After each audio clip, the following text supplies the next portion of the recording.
आज का तेल का रेट क्या है मैं आपको ये भी बताता हूँ और इससे किसको कितना फ़ायदा होता है। तेल की कीमतें बढ़ने से किसको फ़ायदा होता है, किसको नुकसान होता है। अगर आपने मेरी पूरी वीडियो देखी तो आपको जनाब हर चीज़ क्लियर हो जाएगी। ट्रांसपोर्टर कितना कमाता है, दूसरा आम आदमी को क्या मसलन उससे कितना अफेक्ट होता है, सारा कुछ बताऊँगा। डीज़ल का जनाब जो आज का रेट है ना, वो जो पहले रेट था 227.8, 35 रुपये इजाफा हुआ तो उसके बाद जनाब डीज़ल का रेट हो गया है 262.8 रुपीज़ पर लीटर।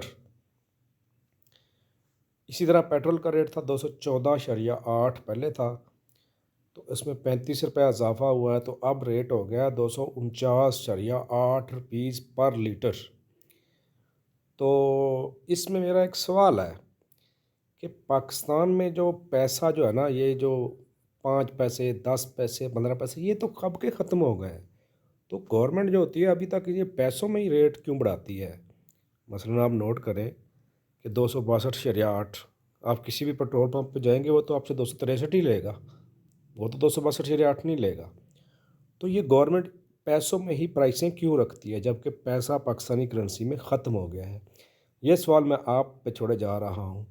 अगर आपको समझ ना आई तो मैं वीडियो को एंड पे इसका जवाब भी दूंगा। अब देखते हैं जनाब, किराया जो होता है, अगर आप बिलफर्ज लाहौर में किसी भी जगह आते हैं ना, तो आपने न्याजी अड्डे का नाम ज़रूर सुना होगा कि न्याजी अड्डे से हर शहर की तरफ मसलन जो ना वो गाड़ियाँ जाती हैं।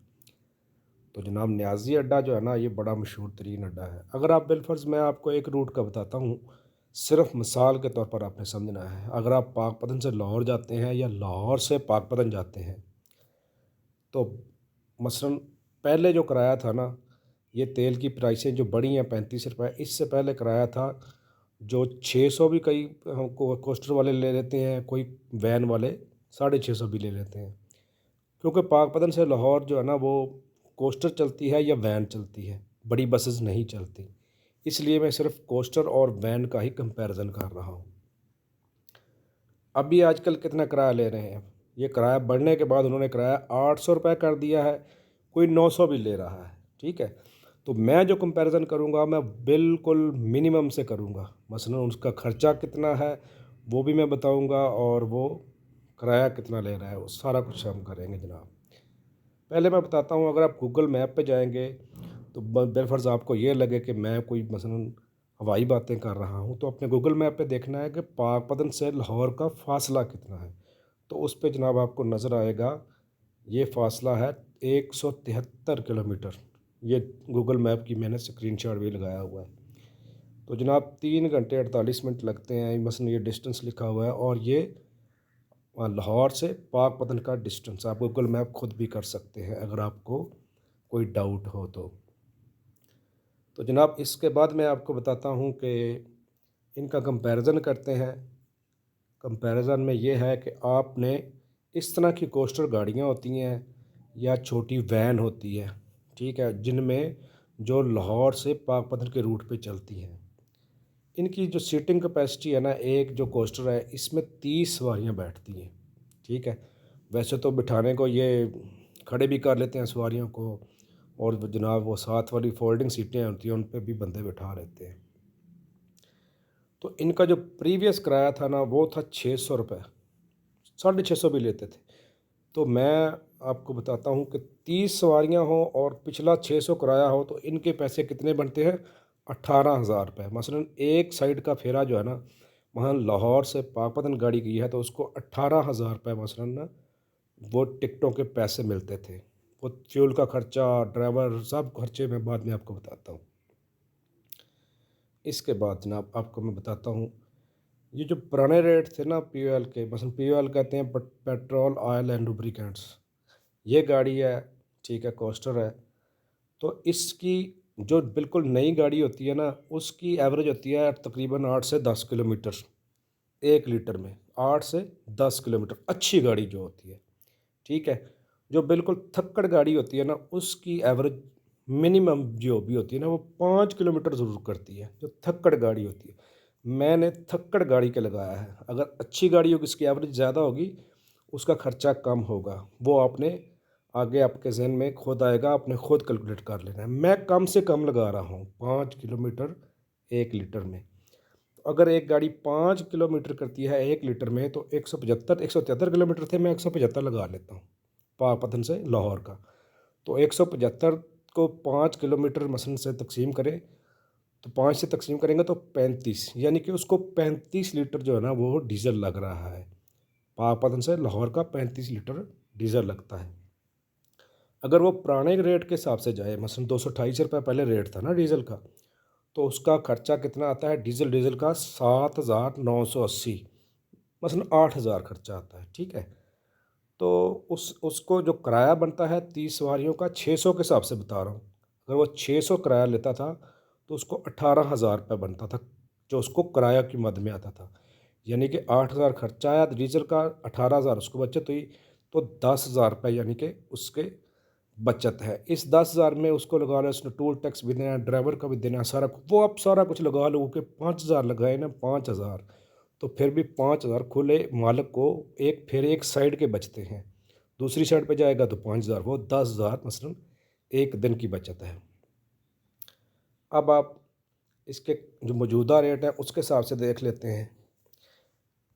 अब आप देखें जनाब, 5 किलोमीटर पर लीटर के हिसाब से ही चलाते हैं पुरानी गाड़ी। अब थक्कड़ गाड़ी, बिल्कुल पुरानी गाड़ी के हिसाब से लगा रहा हूँ, तो उसके 35 लीटर डलता है, तो 35 लीटर को आप 262 से ज़रब दें।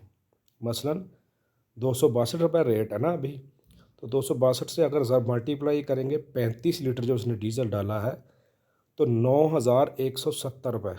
ठीक है, 8,000 से मसलन 1,100 समथिंग, इतना कर 1,200 लगा लें, 1,200 रुपये उसको डीज़ल का एक्स्ट्रा बढ़ गया है। ठीक है, उसको एक साइड का सिर्फ 1,200 रुपये बढ़ा है। तो उसने सवारियों से कितने लेने शुरू कर दिए, उसने अभी कोई 800 ले रहा है, कोई 900 भी ले रहा है। अगर मैं आपको 800 बताता हूँ कि वो 800 ले, तो उसको 24,000 रुपये बनते हैं। कहाँ 18,000 पहले बन रहे थे, अभी 24,000 बन रहे हैं। कितना बढ़ा है, 1,100 उसका डीज़ल का खर्चा बढ़ा है, लेकिन उसको 6,000 बचत बढ़ गई है। अब उसकी सेविंग कितनी हो गई है, 9,000 उसका खर्चा है, 24,000 का उसको बचत हो गई है, जो किरायों के मद में उसको पैसा आया, तो उसकी बचत हो गई है 15,000 रुपये एक साइड का। अभी उसको कितना बचा है, 15,000, पहले कितना बच रहा था, 10,000। अब आपने गौर करते जाना है हर चीज़ पे। फ्यूल कॉस्ट इंक्रीज कितनी हुई है, पहले जो जो रेट था वो मसलन अभी वाला जो तेल बढ़ने के बाद 9,170 खर्चा आया है, पहले 7,980 आया था। तो उसको खर्चा कितना बढ़ा है उसका, 1,190 रुपये। और उसकी अर्निंग कितनी बढ़ गई है, पहले 18,000 रुपये उसका मसलन बचत हो रही थी किरायों की मद में, अभी 24,000 है।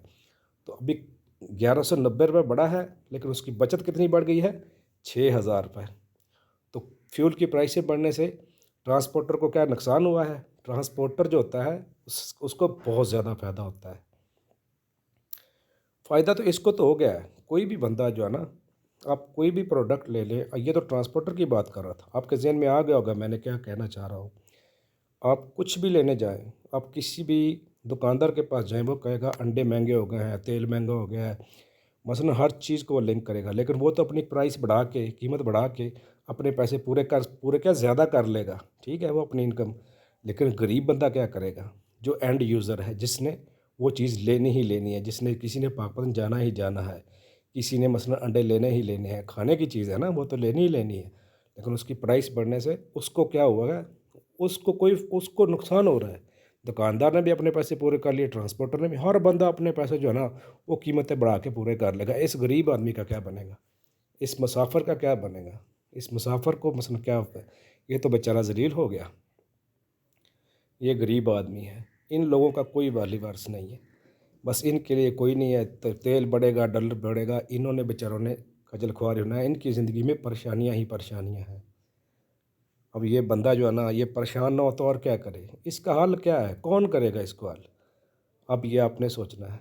ठीक है, तो अब आपके जहन में कोई क्वेश्चन हो तो काइंडली मुझसे कमेंट्स में पूछिएगा, मैं उसका जवाब दूंगा। अगर आपको मेरी वीडियो इन्फॉर्मेटिव लगी हो और आप इनसे किसी नतीजे पे पहुंच गए हों कि किसको ज़्यादा फ़ायदा होता है, तो मेरी वीडियो को लाइक ज़रूर कीजिएगा, शेयर कीजिएगा, मेरे चैनल को सब्सक्राइब ज़रूर कीजिएगा। Thank you very much.